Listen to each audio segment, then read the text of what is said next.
Ramirou, oh Ramirou.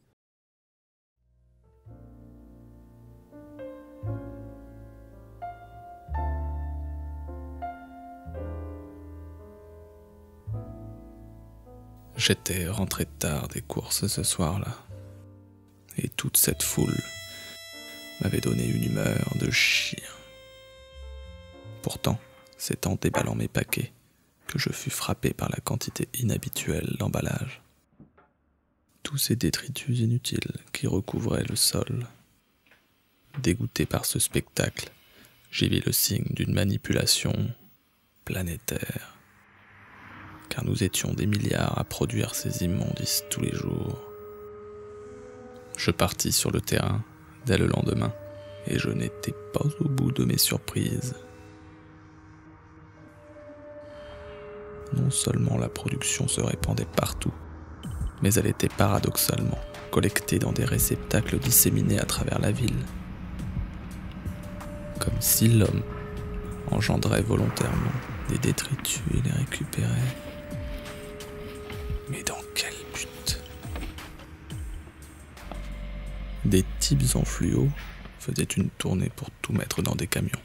Ces gars-là me paraissaient louches. C'est en leur filant le train que je me retrouvais un peu en dehors de la ville.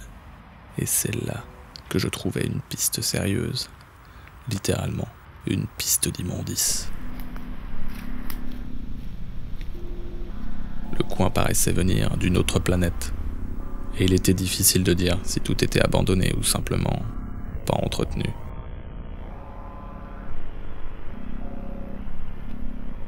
C'est en tout cas là que je fis la plus belle découverte. Un tas de composants électroniques dont la fabrication m'était totalement inconnue. Bingo!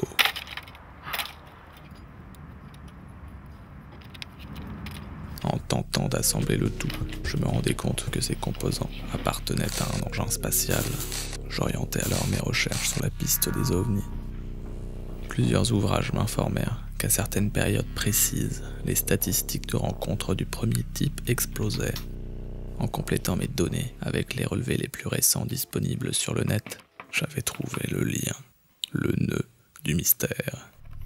En effet, les pics de concentration de vision d'OVNI correspondaient au jour de rassemblement des déchets dans les centres de tri. C'était ça! Les aliens venaient récupérer les déchets humains, sans doute une source phénoménale d'énergie pour eux compte tenu de leur technologie. Par un calcul savant, je déterminai la date de la prochaine rencontre. J'allais les attendre de pied ferme, les petits hommes verts.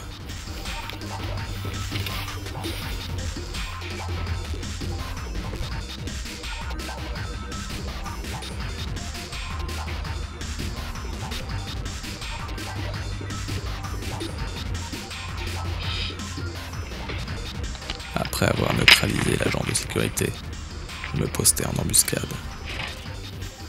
La nuit allait être longue, mais j'avais l'habitude. Le sort de notre belle planète Terre était entre mes mains. C'est alors que, venu de nulle part, un bon sang de chien est venu foutre en l'air ma planque. Les aliens étaient sûrement sur le point d'arriver. Et j'aime pas les chiens, à moins qu'il ne s'agissait d'un des leurs. De toute façon, tout est pour le mieux. Les aliens ont ensemencé la Terre avec des graines d'humanité, destinées génétiquement à devenir de grands producteurs de déchets, ce qui alimente leur colonie. Tant que l'homme pollue, on leur est indispensable. Comme ce n'est pas près de s'arrêter, tout va bien.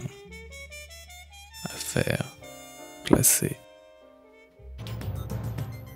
Bonjour à tous, merci de nous rejoindre pour ce fait divers étrange en Normandie où le gardien d'un entrepôt de déchets a été agressé la nuit dernière. Le ou les responsables de cet acte n'ont pas encore été identifiés. Le motif présumé demeure totalement inconnu. Je vous propose d'écouter tout de suite le directeur général de cette déchetterie. Aux alentours de 4 heures du matin, une habitante intriguée par une forte lumière serait rendue aux entrepôts Léof. Elle aurait vu, selon son témoignage, un objet décoller, et c'est là qu'elle aurait découvert le corps du gardien inanimé.